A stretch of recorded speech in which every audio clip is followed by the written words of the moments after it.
కల్వకుంట్ల తారక రామారావుకి జూబ్లీహిల్స్ లో వాస్తవ విషయాలు ప్రజల నాడి అర్థమై 100% జూబ్లీహిల్స్ లో కాంగ్రెస్ పార్టీ గెలుస్తుందని చెప్పి తెలిసి ఉద్దేశపూర్వకంగా ఏదైతే ఓడిపోయిన తర్వాత ఈ యొక్క నెపం దేనిపైన ఎత్తేసేయాలి, ఎవరిపైన నెట్టేసేయాలని ఒక ఉద్దేశంతో చాతగాక ఈ రోజు ఓట్ చోరీ, అక్కడ ఓటర్ లిస్ట్ అక్రమాలు జరిగినాయి, ఓటర్ లిస్ట్ లో అడిషన్స్ జరిగినాయని చెప్పి అడ్డగోలుగా నోటికి వచ్చినట్టు మాట్లాడుతుండ్రు.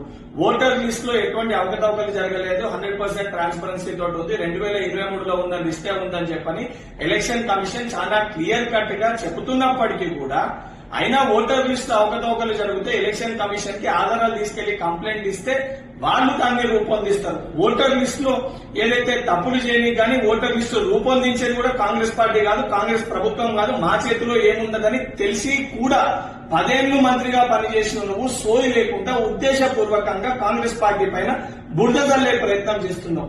అండ్ ఉప ఎన్నికల్లో ఈ రోజు మా మంత్రులు పనిచేస్తే ఎందుకు ఇంతకంత పనిచేస్తున్నారని చెప్పి మేము మాట్లాడుతున్నాం.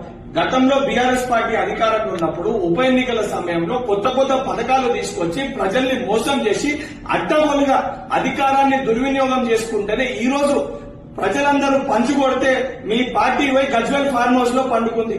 ఇప్పుడు కూడా సిగ్గుశరం లేకుండా నోటికి వచ్చినట్టు ఏది పడుతుంది మాట్లాడుతున్నాం.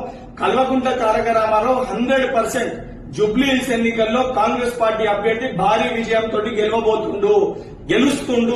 గెలుస్తుండని తెలిసే ఉద్దేశపూర్వకంగా నువ్వు ఈ రోజు ఈ ఓట్ చోరీని తీసుకొని తెరపైకి తీసుకొని వచ్చి ఈ యొక్క ఓటమి నుంచి తప్పించుకునే ప్రయత్నం చేస్తున్నావు. ఎన్నికల ముందే నీ ఓటమిని నువ్వు అంగీకరించినట్టు నీ మాటల ద్వారా చాలా స్పష్టంగా అర్థమవుతుంది.